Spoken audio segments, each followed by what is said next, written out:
নমস্কার বন্ধুরা, স্বাগত সবাইকে নতুন একটা ব্লগে। তো আজ হচ্ছে 21শে ডিসেম্বর, শনিবার, আর এখন বাজছে সকাল প্রায় 6টা। তো আজকে ব্লগটা এখান থেকে শুরু করছি। আর আজকে দেখছি গরম রয়েছে মনে হচ্ছে, কারণ অন্যান্য দিন কি হয়, অন্যান্য বছর পেট্রোলিং করার সময় ঘাম হয়, কিন্তু এই বছর অতটা ঘাম হচ্ছিল না এতদিন ধরে, কিন্তু আজকে দেখছি ঘাম হচ্ছে ভালোই। ঠান্ডা যদি বা হালকা আছে, কিন্তু গুমোট রয়েছে, ঘাম হচ্ছে দেখছি হালকা হালকা ভেতরে। এই ঘাম হলেই ঠান্ডা লাগার চান্সটা বেড়ে যায়। এই ঘামটা হবে, ঘামটা যখন শোকায় তখন বেশ ভালোই ঠান্ডা লাগে।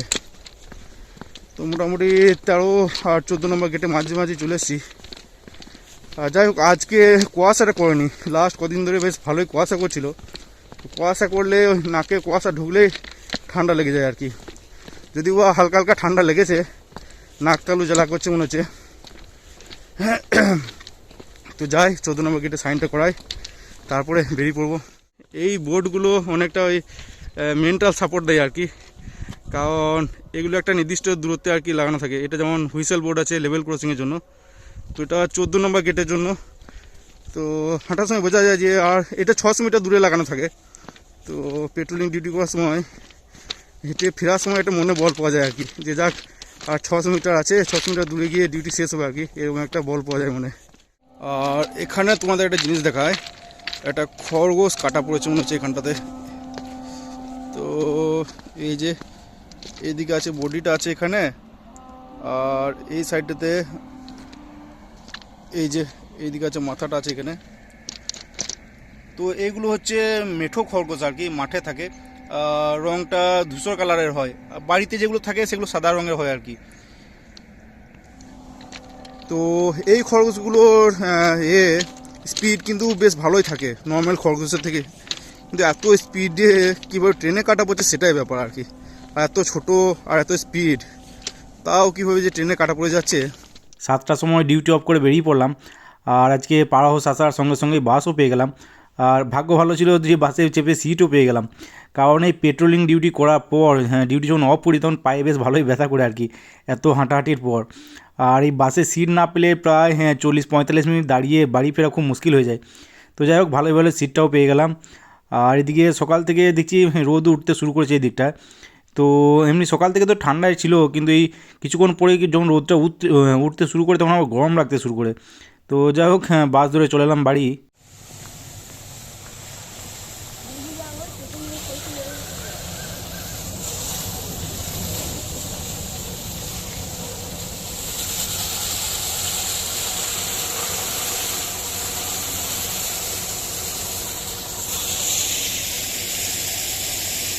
বাড়ি ফেরার সময় পুরি কিনে এনেছিলাম কয়েকটা, তো সেটারই দুটো নিয়ে বসলাম।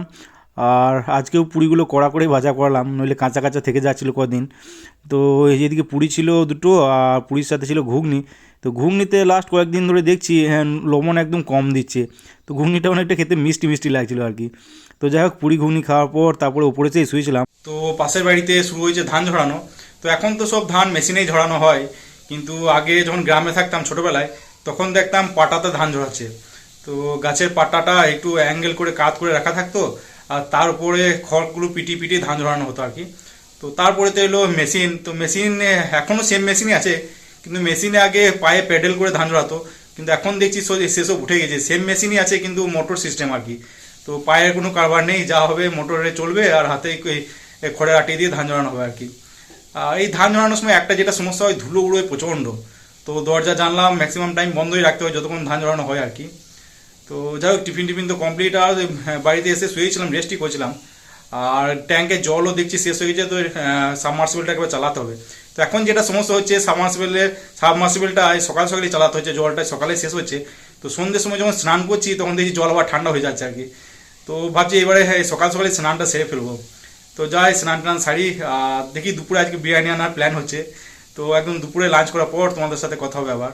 নিচেতে গিয়ে দেখি মা খুমির বানাচ্ছে। তো খুমিরটা হচ্ছে চালের আটাকে গরম জল দিয়ে ভালোভাবে সেনে টাইট টাইট করে বানানো হয় রুটি বানানোর জন্য। তো আজকে পুর পিঠে বানানো হবে, তো সেটার জন্যই খুমির বানাচ্ছে। তো যাই হোক, একটা থলি নিয়ে চলে গেলাম বাজার।